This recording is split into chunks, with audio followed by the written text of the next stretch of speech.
100 शब्द प्रति minute dictation 5 minute में स्टार्ट होगी।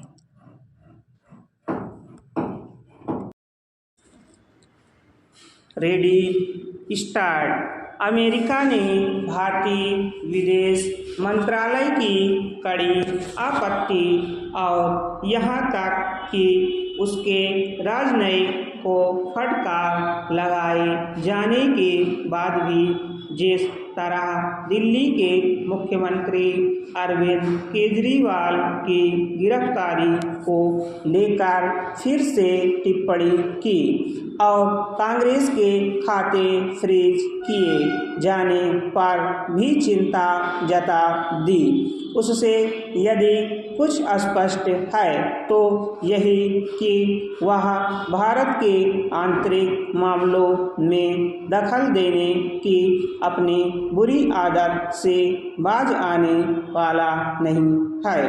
वह इसकी जानबूझकर अनदेखी कर रहा है कि केजरीवाल को तब गिरफ्तार किया गया जब हाई कोर्ट ने उन्हें राहत देने से मना कर दिया। इसी तरह यह भी किसी से छिपा नहीं कि आयकर विभाग की कार्रवाई पर कांग्रेस को हाई कोर्ट से राहत नहीं मिली। कुछ दिनों पहले जर्मनी के राजनयिक ने भी केजरीवाल की गिरफ्तारी को लेकर सवाल उठाए थे। भारत ने उसके राजनयिक को भी खरी खोटी सुनाने में संकोच नहीं किया।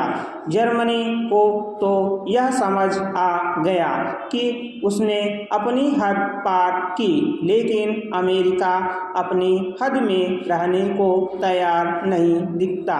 उसे शायद यह अच्छा नहीं लगा कि आखिर भारत ने उसके राजनयिक को बुलाकर फटकार कैसे लगाई और इसीलिए उसने भारत के आंतरिक मामलों में फिर से टिप्पणी कर दी।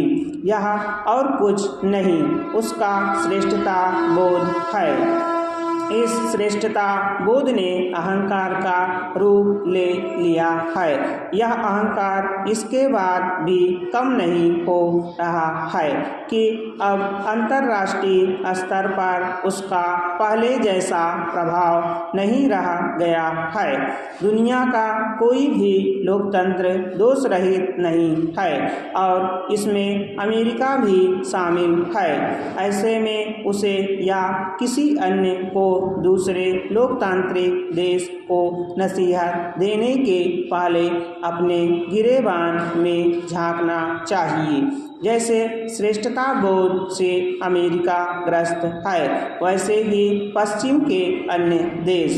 यदि अमेरिका अपनी आदत से बाज नहीं आता तो फिर भारत के लिए भी यह उचित होगा कि वह उसके अंदरूनी मामलों में प्रतिक्रिया दे, कम से कम उन मामलों में तो दे ही जो भारत और भारतीयों के हित से जुड़े हैं। बीते कुछ दिनों में अमेरिका में भारत के 9 छात्रों की हत्या हुई है।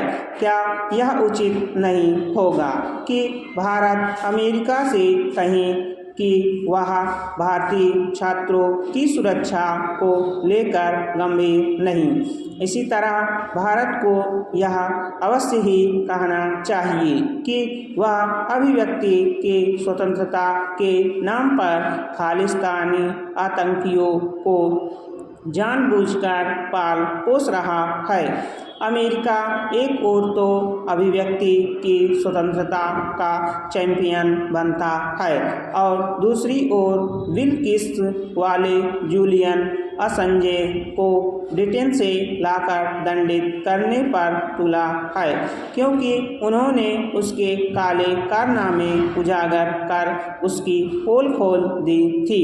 अमेरिका किस तरह दोहरे मापदंड अपनाता है, इसका एक उदाहरण नागरिकता संशोधन कानून यानी CAA पर उसकी आपत्ति से भी मिलता है।